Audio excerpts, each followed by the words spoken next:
Dad's 62nd birthday dinner. The hostess led us toward a private room in the back. Table for 8, white tablecloths, those folded napkins that look more complicated than origami. Noah walked beside me. 7 years old. Blue striped shirt tucked in on one side, coming loose on the other. He'd insisted on doing it himself that morning. Dad and Mom were already there. My sister Jessica, her husband Brandon, their kids Mia and Tyler. Everyone dressed up. Candles waiting on a cake. A smaller table sat near the kitchen doors. 2 place settings. Close enough to see us, far enough to make a point. Noah headed for the main table where his cousins sat. He pulled out the chair next to Tyler. Dad's hand shot out, caught the chair back. "Whoa there, sport!" Noah looked up. "This table's for adults and real grandkids. You understand, right?" Dad pointed at the small table. "You'll be more comfortable over there." The room went quiet. Mom studied her menu. Jessica adjusted Mia's hair bow. Brandon checked his phone. Noah's face went very still. That thing he does when he makes himself smaller. 7 years old and already learning how to disappear. "Grandpa, why can't—" Mia started. "Hush, sweetheart." Dad pulled out his chair. Sat down. "Alex, you're here." He gestured to the empty seat beside him. I looked at Noah. Then at the separate table by the kitchen. Then at my father settling in like he'd just solved a seating problem. I walked to the small table, pulled out a chair, sat down. "Dad, what are you doing?" Jessica asked.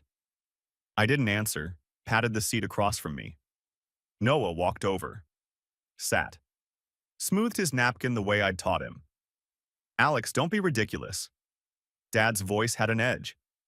"It's my birthday. Sit at the family table." I am sitting at the family table. I picked up my menu. "This is where my son is sitting." "No," Dad cut her off. "I set this up so the kids could sit together and Alex could relax. But if he wants to be difficult, that's his choice." Difficult. Not cruel. Not wrong. Difficult. The server appeared. Took drink orders. Everyone else got wine and craft beer. I ordered water for both of us. At the main table, conversation resumed. Dad's golf story. Jessica's too loud laugh. Mia and Tyler coloring on placemats. Nobody looked at us. We sat 10 feet away, but might as well have been in a different restaurant. Noah cut his chicken fingers into small pieces when they arrived.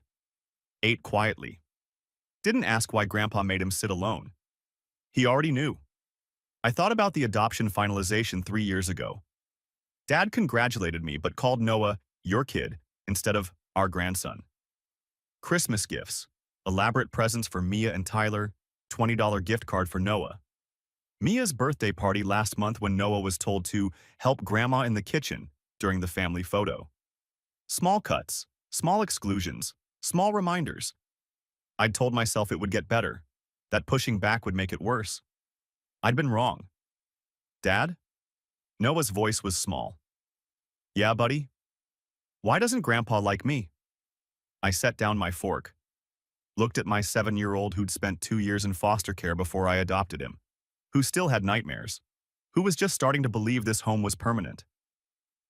"Grandpa's got some stuff to figure out. It's not about you." "But he said I'm not a real grandkid." "He's wrong.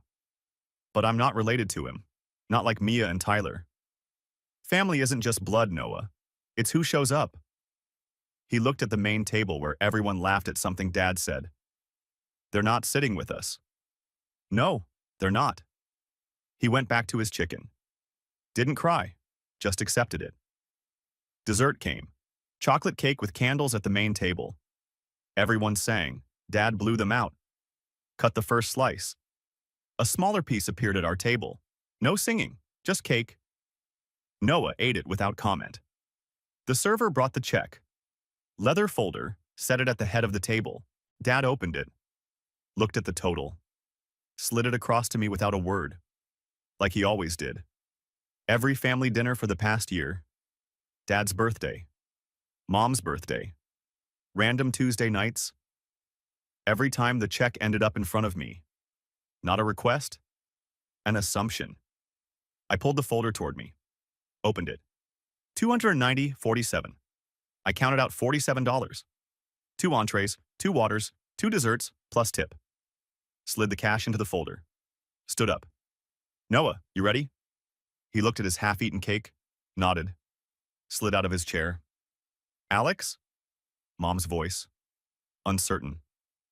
I walked to the main table, set the folder in front of Dad. There's cash for Noah and me. The rest is on you. Dad's smile froze. What? You wanted separate tables. You got separate bills. I held out my hand to Noah. He took it. Jessica stared. You're joking. Not even a little bit. Dad opened the folder. Saw the $47. Looked at the $290 total. Alex, it's my birthday. Happy birthday, Dad. You can't just... We don't have... Then I guess you'll figure it out. Like you figured out the seating. Mom grabbed her purse. Robert, I have my credit card. No. Dad's voice went hard. He's not walking out on my birthday because I hurt his feelings. You didn't hurt my feelings. You told my son he's not real family. That's not hurt feelings. That's showing me exactly where we stand. I started walking. Noah beside me, small hand in mine. Alex, get back here. Dad's voice rose. You're embarrassing me. I kept walking, through the private room, through the restaurant, past other tables where families ate together. Alex! The hostess held the door. We walked out. Behind us, Dad's voice. Mom trying to calm him. The server asking if everything was okay. I unlocked the car, helped Noah with his seatbelt. Got in. Started the engine. Noah stared out the window. Are they going to be mad? Probably. Are you going to get in trouble? I'm 32. I don't get in trouble anymore. But Grandpa's really mad. Grandpa can be mad. Doesn't change anything. I pulled out of the parking lot. Through the windows, I could see people moving around in the private room, probably figuring out how to split a $243 bill. Dad? Yeah? Thanks for sitting with me. Something in my chest shifted.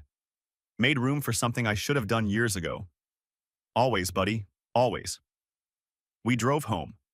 Noah changed into pajamas, brushed teeth, got into bed. I sat on the edge. You okay? Yeah? You sure? Grandpa's mean sometimes. I'm used to it. 7 years old, used to it. You shouldn't have to be used to it, he nodded, eyes closing. Exhausted from trying to be invisible all evening. I went to the living room, pulled out my phone. 17 missed calls from my parents' number. 3 texts from Jessica. What on earth just happened? Dad is furious. Call Mom back right now. I set the phone face down, opened my laptop, logged into my banking app. Found the auto payment from 6 months ago. Country club dues, Dad's membership, $180 per month. He'd asked once when he retired.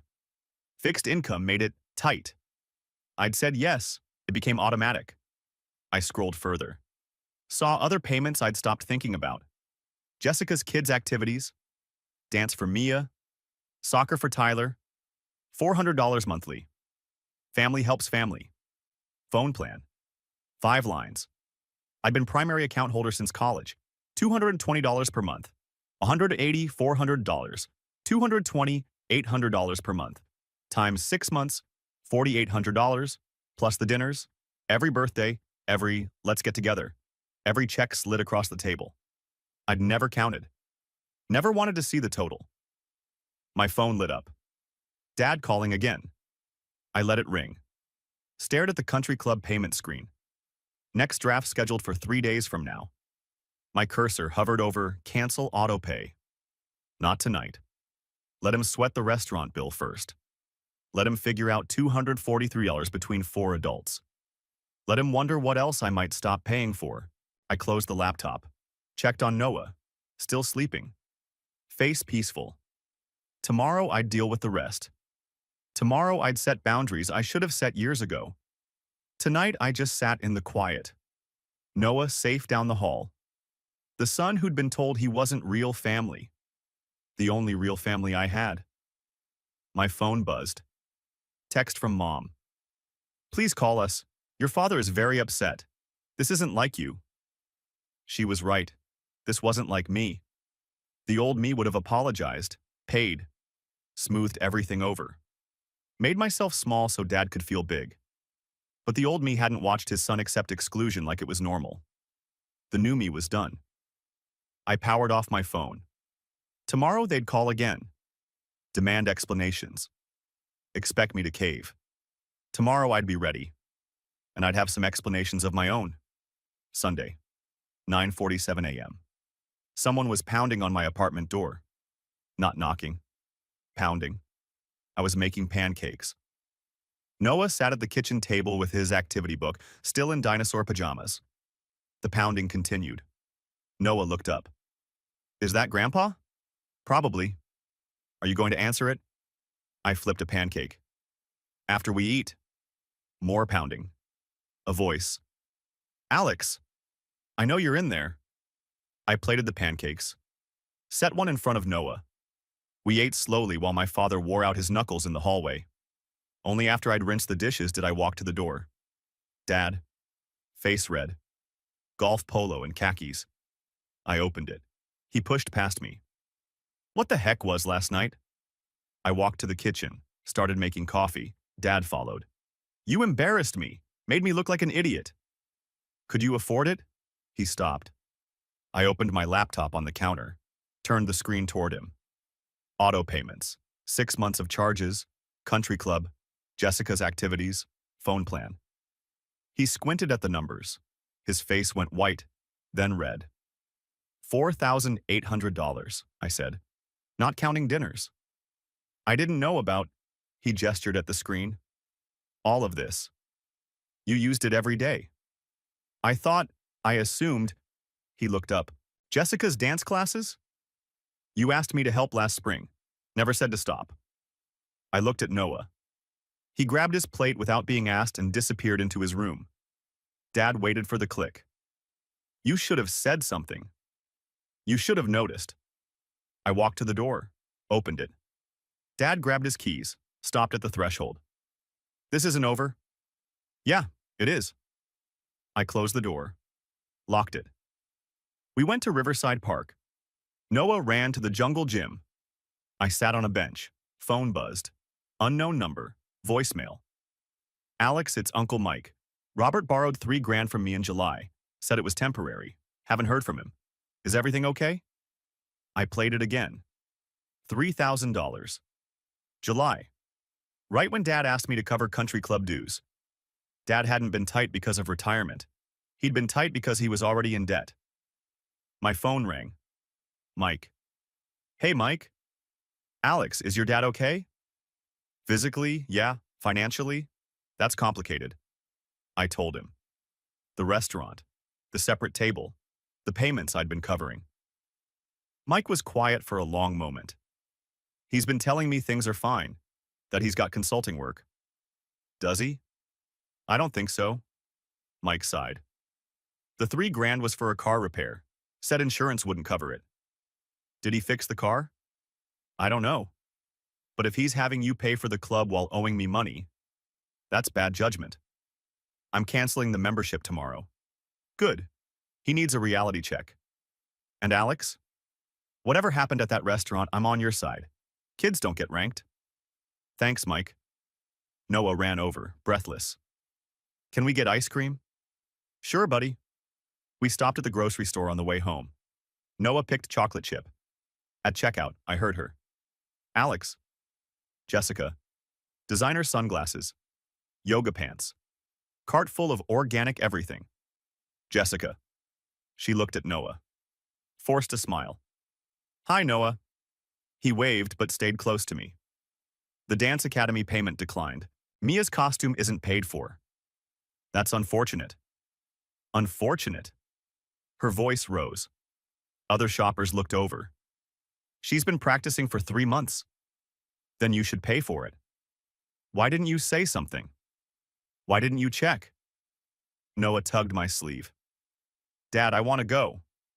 Yeah, we're done here. I moved past Jessica. She grabbed my arm. This is because of Saturday. Dad told my 7-year-old son he's not real family. That's not a mistake. He didn't mean it like that. Then how did he mean it, Jessica? Explain the nice way to tell a kid he doesn't belong. She looked at Noah, back at me. Can we not do this in front of him? You all did it in front of him Saturday, at a restaurant. Her face flushed. That's not fair. What's not fair is Mia losing her solo. What's not fair is my son sitting at a separate table. I walked away, Noah's hand holding tight to mine. In the car, he was quiet. You okay? I asked. Aunt Jessica looked sad. Yeah. Is it our fault? No, buddy, it's not our fault.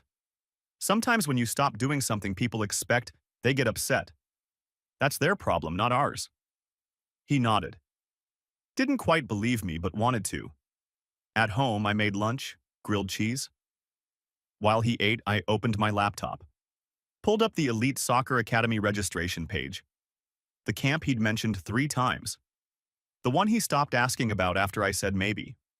450, 2 weeks, advanced training. I entered his name, date of birth, emergency contact. Dad, what? You're going to soccer camp. His face lit up. The good one? The good one. He hugged me so hard my coffee spilled. Thank you, Dad. You're welcome. I hit submit. Confirmation email arrived immediately. Noah read over my shoulder. Elite Soccer Academy Summer Intensive. That's the real one. You'll be better than everyone by the end. He grinned. Went back to his sandwich. Kept looking at the confirmation email like it might disappear. That night, I couldn't sleep. Noah was in his room, door closed. I could hear him breathing through the wall, that soft kid breathing that reminded me he was still small. Still learning what family meant. I'd just cut off my parents, blocked my sister, erased them like they'd tried to erase him. But what if I was wrong? Not about the insult. That was real. That happened. But about the response. Maya said I was protecting us. Mike said I was setting boundaries. But late at night, in the dark, I just felt cold. I opened my phone, stared at Dad's blocked number. 1 unblock. 1 call. Maybe he'd apologize. Maybe we'd talk like adults. Maybe Noah could have grandparents again. My finger hovered over the button. Then I remembered his face. The way he smiled when he said, real grandkids. Like Noah was a placeholder, a practice kid. I put the phone down. Not tonight. Maybe not ever. But the doubt didn't leave. It just sat there, like a stone in my chest. Friday morning, I logged into the banking app. Found Jessica's activity payments. $400 drafting in 12 days. Clicked cancel. Confirmed. Found the country club dues. $180 drafting in 3 days. Clicked cancel. Confirmed. 3 confirmation emails arrived. I opened a new tab. Riverside Camping Grounds, how can I help you? Hi, I want to book a campsite this coming weekend. 2 people, 1 tent. We have availability, Friday through Sunday? Perfect. I booked it, paid the deposit. Noah came out during a commercial. Are we really going camping? We really are. Just us? Just us. He grinned. My phone buzzed. Text from Dad. This conversation isn't finished, I replied. Yeah, it is. Blocked his number. Blocked Jessica's. Saturday morning, we left for camping. Just us. No phones, no family drama. Just a tent, a cooler, and a 7-year-old who'd never started a campfire before. Can I hold the matches? Not yet. First you learn how to stack the wood. Noah crouched down, arranging sticks like I showed him. Tongue sticking out in concentration. Like this? Perfect. I handed him the matches. Supervised while he struck one. Watched his face light up as the kindling caught. I did it. You did. We roasted hot dogs that were burned on the outside and cold in the middle. Ate them anyway. Made s'mores with chocolate that melted down our hands. Noah laughed so hard he snorted. Dad, you have marshmallow in your beard. You have chocolate on your nose. He wiped it, smeared it worse. That night, we lay in the tent. stars visible through the mesh roof. Dad? Yeah, buddy. This is my favorite day ever. My chest tightened. Mine too. Can we do this every month? Every month. Just us? Just us. He fell asleep 10 minutes later. I stayed awake, listening to him breathe. Out here, there was no separate table, no real family, no rankings, just a dad and his kid, learning how to be whole without anyone else's approval. And that was enough. Sunday evening, we drove home. Noah asleep in the back, camping gear stuffed in the trunk. I opened a new savings account on my phone. College fund for Noah. Deposited $800. 2 months of payments I wasn't making anymore. Set up automatic transfer. $800 per month. By the time he turned 18, he'd have real options. Real choices. My phone buzzed. Text from Mike. Janet wants to know what kind of pie you want for Thanksgiving. I smiled. Texted back. Noah likes apple. 3 dots appeared. Apple it is, your family here, always. I showed Noah the text when we got home. He was half awake, covered in dirt. Aunt Janet's making you pie for Thanksgiving. Really? Really? Because that's what family does. They remember what you like. They show up. They make you feel like you belong. Do I belong at Uncle Mike's? Yeah, buddy, you do. He hugged me. I'm glad we're going there. Me too. That night, after Noah was asleep, I sat on the couch. Hendrix on my lap. 2 days ago, I'd sat at a restaurant and watched my father separate my son from the family. Now we were sitting around a campfire, burning marshmallows, laughing. I didn't know if I'd made the right choice, if the boundaries were too harsh, if I'd regret this in 5 years. But I knew one thing. Noah's favorite day ever didn't include them, and mine didn't either. That was a start. Tuesday evening. Week 1. Noah was at the kitchen table, homework spread out. I was making dinner. Dad, can you sign this? He handed me a folder. School permission slip stapled to the front. I flipped it open to find the signature line, and saw it. Family tree project, construction paper, crayon drawings. At the center, 2 stick figures, one tall, one small. Dad and Noah. That was it. No branches extending up, no grandparents, no aunts, uncles, cousins. Just us. I remembered last year's project. He'd drawn the whole family, Mom, Dad, Jessica, Mia, Tyler, everyone. This year, he'd erased them, not with words, not with a tantrum, just with the silent choice of a 7-year-old who learned that family trees don't include people who make you sit alone. Noah. He looked up. Your family tree. There's no grandparents. He went back to his math homework. Teacher said draw people who make you feel safe. And they don't? He shrugged. Grandpa said I'm not real. So I didn't draw him. Simple, logical, devastating. I signed the permission slip, closed the folder, and realized I'd taught him this. Not with lectures, with actions. When you're not valued, you walk away. He was 7, and he'd learned the lesson perfectly. I wasn't sure if that made me proud or terrified. Wednesday evening, Mike called. Alex, hey, Janet wants you and Noah to come for dinner tomorrow. She's making lasagna. You don't have to do that. We want to. Also, I've got something I want to show you. Found some old photo albums while cleaning out the attic? What kind of photos? Family stuff, from when you were a kid. Just come over. Bring Noah. Thursday, 5:30 p.m. Mike and Janet's house was one of those warm, cluttered places where everything felt lived in. Photos on every wall, kids' artwork from 20 years ago still on the fridge. Janet hugged us both at the door. Noah, I made garlic bread, extra butter. Noah grinned. After dinner, while Noah played with Mike's old Legos in the living room, Mike pulled out a leather photo album. Cracked spine, pages yellowing. Found this in a box marked 2017-2019, your adoption years. He opened it. First page, me at 3 years old. First day home, holding Mom's hand. She was crying, happy crying. Next page, Dad holding me, both of us grinning. Caption, in Mom's handwriting. Robert and Alex, day 3, already inseparable. Mike flipped pages. More photos. Dad teaching me to ride a bike. Dad at my kindergarten graduation. Dad helping me build a birdhouse. All before I was 6. Then the photos stopped. Page after page, empty. Years of blank space. I flipped ahead. One photo, 5 years later. Me at middle school graduation. Dad in the back row. Polo shirt, tired eyes, no smile. Notice something? Mike asked. I looked at the gap. 5 years of nothing. What happened? Mike pointed to the last photo before the gap. Dad in a suit. Me on his lap. Both grinning. Caption. Robert's promotion party. VP of Sales. He was on top of the world that year. Then the company restructured.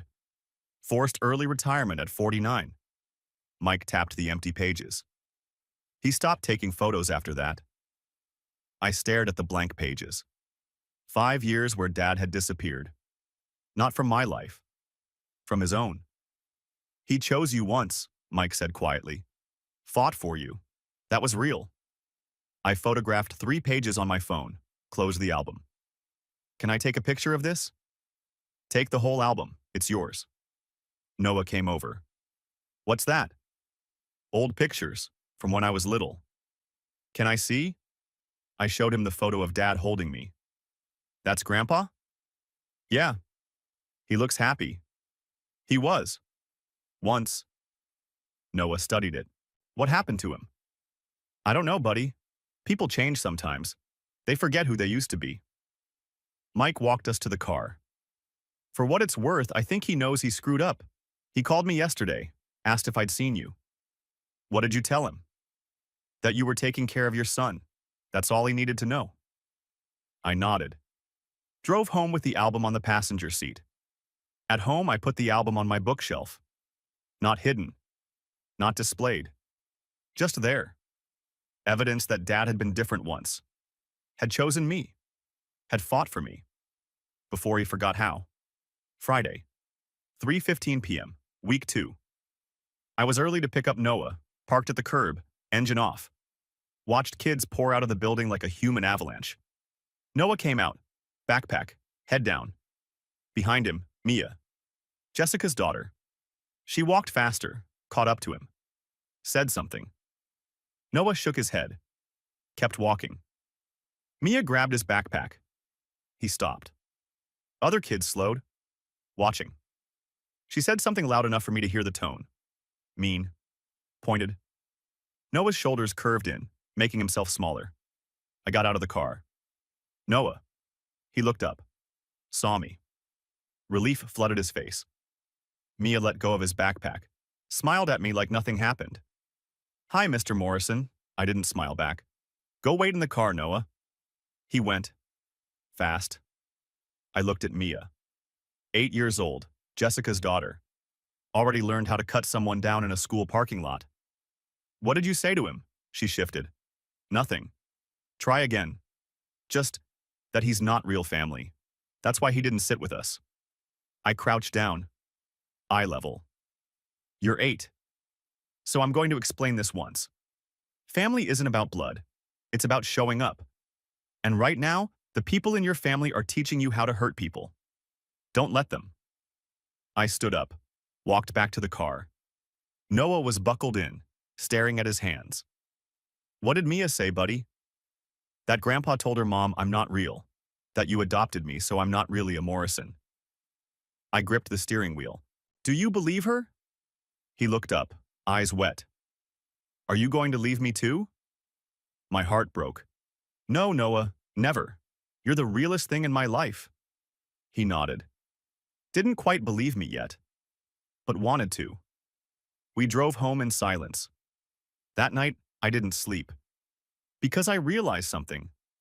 Dad hadn't just insulted Noah at a restaurant. He'd given Jessica permission to spread it. And Jessica had given Mia permission to weaponize it. This wasn't one moment. It was a pattern. And I'd just cut it off at the root. Monday, week 3. My desk phone rang at work. Reception. Alex, there's a woman here to see you. Linda Morrison. She says she's your mother. She doesn't have an appointment, but she's been waiting for an hour. I looked at my computer screen. Deadline in 4 hours. Tell her I'll be down in 5 minutes. Mom sat in the lobby, small, tired, holding her purse like a shield. She stood when she saw me. Alex. Mom. Can we talk? I looked at the security desk. At my mother, who'd been sitting here for an hour. There's a coffee shop across the street, 10 minutes. We walked in silence. Ordered coffee. Sat at a corner table. Mom wrapped her hands around her cup. Your father's been difficult this week. I can imagine. He doesn't understand why you're doing this. Did he tell you what he said to Noah? She looked down. He said there was a misunderstanding about seating. That's what he told you? Alex, your father is struggling. The retirement hasn't been easy. Money is tight. I know about Uncle Mike's $3,000. She went pale. How? Mike called me, told me about the loan, from July. He was embarrassed to ask you for help. Mom, if he needed help, he should have asked, not hidden it. Not asked me to pay for his country club while he owed his brother money. She was quiet. I didn't know about most of the payments. You sat there Saturday night and let Dad separate Noah. Let him sit alone. You didn't say a word. I didn't want to make a scene. You made a scene by your silence. She wiped her eyes. What do I need to do to fix this? Tell Dad the truth. That what he said was wrong. That Noah is family.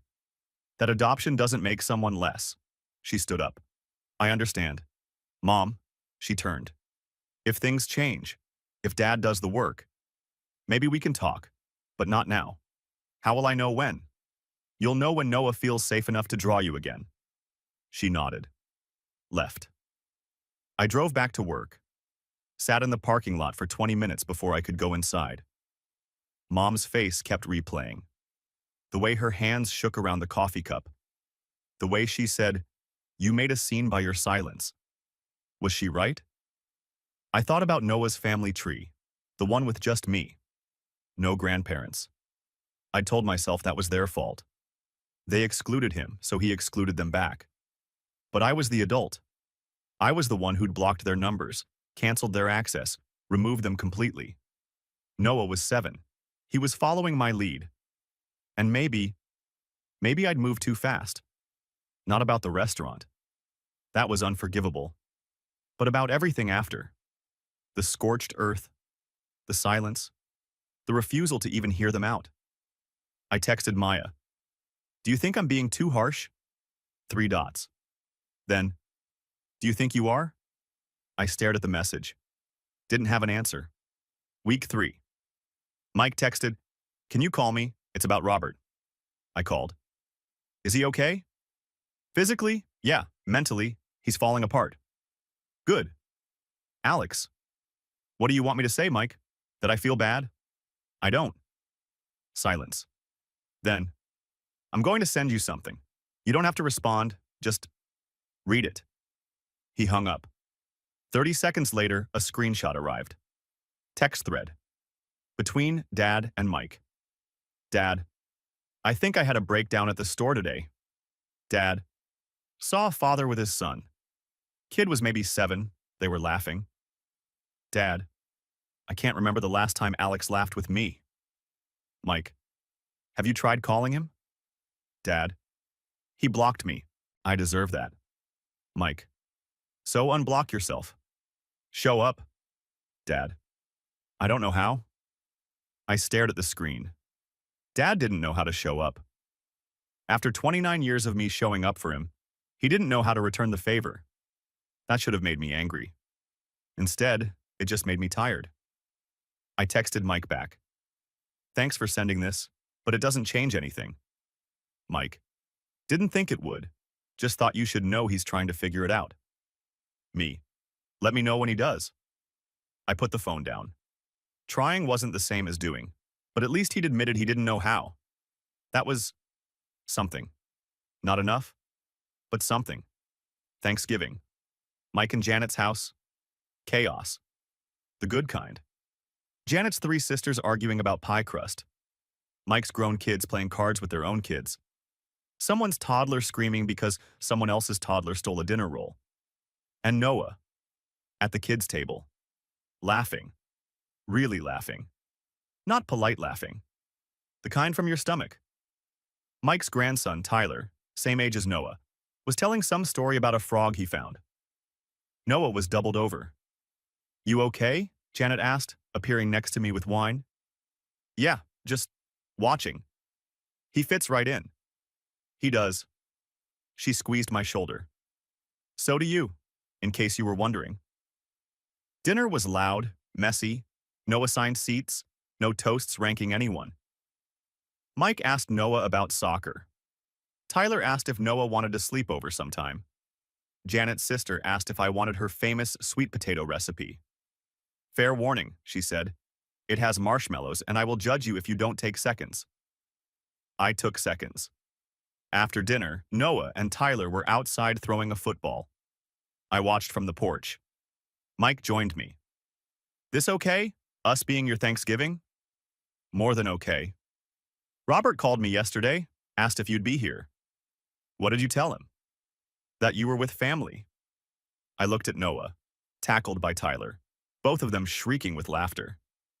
"Yeah," I said. "I am." Mike smiled. "Good." Later, in the car, Noah buckled in. "Sleepy? Full? Happy? Dad?" "Yeah? Can this be our Thanksgiving from now on?" "Absolutely." "Good. Because Tyler said next year we're doing tackle football and I need to practice." I laughed. "Deal." He fell asleep before we hit the highway, and for the first time in months I wasn't thinking about what I'd lost, just what I'd found.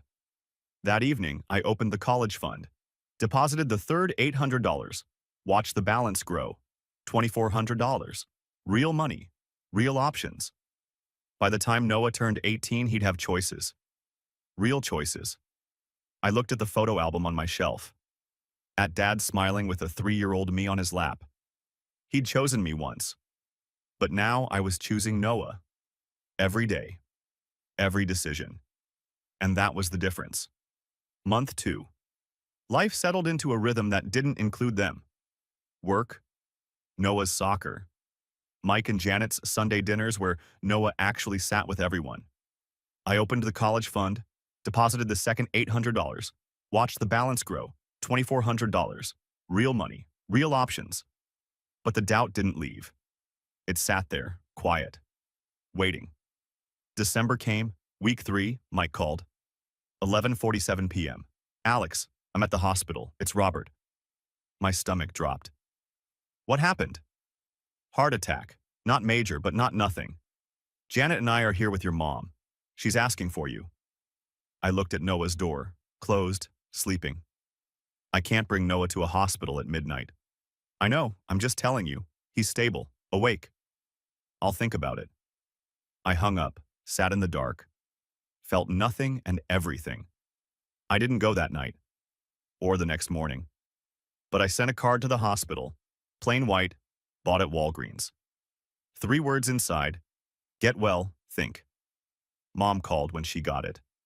I let it go to voicemail. "Alex, thank you for the card. Your father cried when he read it. He wants to see you. When you're ready. No pressure. Just thank you." Dad came home 2 weeks later. Mike kept me updated. Medication, diet changes, orders to reduce stress. Doctor asked him what triggered it, Mike said. Robert told him family estrangement. Doc said that'll do it. January. Noah's soccer team made playoffs. We practiced in the park every Saturday. Mike and Tyler came sometimes. Noah was getting good. Really good. I watched him run drills, focused, determined, happy. He didn't ask about Grandpa anymore. Didn't ask about Thanksgiving or Christmas or why we weren't invited. He'd stopped expecting them to show up. And that hurt more than the restaurant ever did. Because 7-year-olds shouldn't have to learn that lesson. February. Noah's 8th birthday. Small party at our apartment. His soccer team. School friends. Mike and Janet. No invitation to my parents. Didn't expect them to show. But a package arrived that morning. Addressed to Noah. I opened it. Inside, jersey. Number 12, Professional quality, and a photo. Printed, not digital. Dad at the school gym. Equipment drive table, writing a check, other parents around him. On the back, handwriting. Donated $200 for kids who can't afford cleats. Didn't tell them I was your father, just wanted to help. And the card. Noah, happy 8th birthday. I remember you telling me once that number 12 was special because that's how old you'd be when you played pro soccer. You were 5 when you said it. I was listening. I'm sorry I stopped listening. Grandpa? I stared at the photo. Dad. At Noah's school. Not announcing himself. Not making it about him, just showing up. Quietly. The way I'd been showing up for years. Invisible. Uncredited. He'd learned that from me. The hard way. Noah came over. What's that? I handed him the jersey. From Grandpa. He put it on immediately. Read the card. Looked at the photo. He was at my school? Yeah. Why didn't he say hi? I don't know, buddy. Noah stared at the photo. Do you think he's sorry?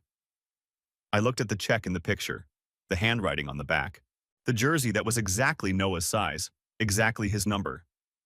I think he's trying. Is trying enough? I don't know yet. But maybe we find out together. He nodded. Hugged me. Still wearing the jersey. That evening, after everyone left, I sat on the couch. Stared at my phone. Dad's number. Still blocked. I'd kept it that way for 3 months. Safe. Protected. Controlled. But control wasn't the same as healing. And walls weren't the same as boundaries. I unblocked the number. Didn't call. Didn't text. Just unblocked it. Left the door open. Just a crack. 3 days later, my phone rang. Dad's number. I let it ring once. Twice. 3 times. Noah was in his room, wearing his jersey. The one Dad sent. He'd worn it every day since, slept in it twice. I could ignore the call, reblock the number, keep the walls up. Or I could answer. Not because Dad deserved it. Because I deserved to choose. I picked up. Hello. Silence. Breathing. Alex. I wasn't sure you'd answer. I wasn't sure either. More silence. I've been doing a lot of thinking, since the hospital. Since before. Mike told me about the counseling. I didn't do it for credit. I did it because it was right. His voice was rough. Because I was wrong. I looked at Noah's door. Closed. Safe. You told a 7-year-old he wasn't real family, Dad. That's not wrong. That's cruel. I know. Long pause. My counselor asked what I was afraid of. I didn't have an answer. Took me 8 sessions to figure it out. What did you figure out? That I'm angry, have been for years. At myself mostly. For not being enough. Smart enough to keep my job. Rich enough to not need help. Important enough that people call me for reasons other than money. His voice cracked. And I took it out on a 7-year-old because he was easier than admitting I failed. I sat with that. Let it settle. What do you want from me, Dad? Silence. I want a chance. To prove I've changed. To meet Noah again. To be the grandfather I should have been. That's not up to me, I said. It's up to him. And he's 7. He doesn't owe you anything. I know. And if you screw this up, if you say one thing that makes him feel less than, we're done. Permanently. No second chances. I understand. I'm not doing this for you. I'm doing it because Noah asked me last week if grandparents could change. Dad's voice cracked. What did you tell him? I told him I don't know, but maybe we'd find out. Pause. Thank you, Alex. That's more than I deserve. Yeah, it is. I hung up, looked at the phone in my hand. Maya appeared in the doorway. She'd been listening. You sure about this? She asked. No, I said. But I'm choosing it anyway. She smiled. That's growth, babe. I pulled her close. Terrifying growth. The best kind. Next week, Noah and I were in the park. Same park from months ago. I brought his new bike. The one I bought with money that used to go to country club dues. No training wheels this time. He'd asked me to take them off. You sure? I asked. I'm sure. Tyler doesn't have them. Tyler isn't the measure. I know, but I want to try. I held the back of his seat, started running beside him. Pedal. Keep pedaling. He wobbled, steadied, wobbled again. You got this, buddy. I'm right here. He pedaled faster, found his balance, started pulling away. I let go. He didn't notice at first, just kept pedaling. 50 feet, 100 feet. Then he looked back, saw me standing still, realized he was doing it alone. He didn't fall, kept going, turned around, came back grinning. I did it. You did it. Did you see? I saw. He rode circles around me, laughing, free, real. Dad? Yeah? Do you think Grandpa really changed? I watched him ride, confident, strong, 7 years old and already learning that people were complicated. I think he's trying, and that's a start. Are we going to see him? Maybe, when you're ready, if you want to. What if I'm scared? Then I'll be right there, like when you learn to ride your bike. I'll hold on until you're ready for me to let go. He nodded, rode another lap. Okay, maybe. Maybe's a good place to start. My phone buzzed. Text from Mom. Can we see you sometime, when you're ready? No pressure. I typed back, not yet, but maybe. She responded immediately. Thank you. That's enough. I put the phone away. Watched Noah ride. Watched him fall once. Get back up. Ride again. 7 months ago, we sat at a separate table. 7 months ago, someone told him he wasn't real. Now he was here, riding a bike bought with reclaimed money. Part of a family that chose him every day. The old family might come back someday, if they did the work, if Noah decided they'd earned it. But we didn't need them to be whole. We already were. Noah rode past me again. Watch this. He took his hands off the handlebars. Just for a second. Wobbled. Grabbed them again. Looked back at me. Pure joy. Did you see? I saw, buddy. I saw. He kept riding. I kept watching. And for the first time in months, I didn't think about what I'd lost. Only what I'd built. Just the two of us. Real family. Not perfect. Not certain. Not without scars, but real. And that was enough.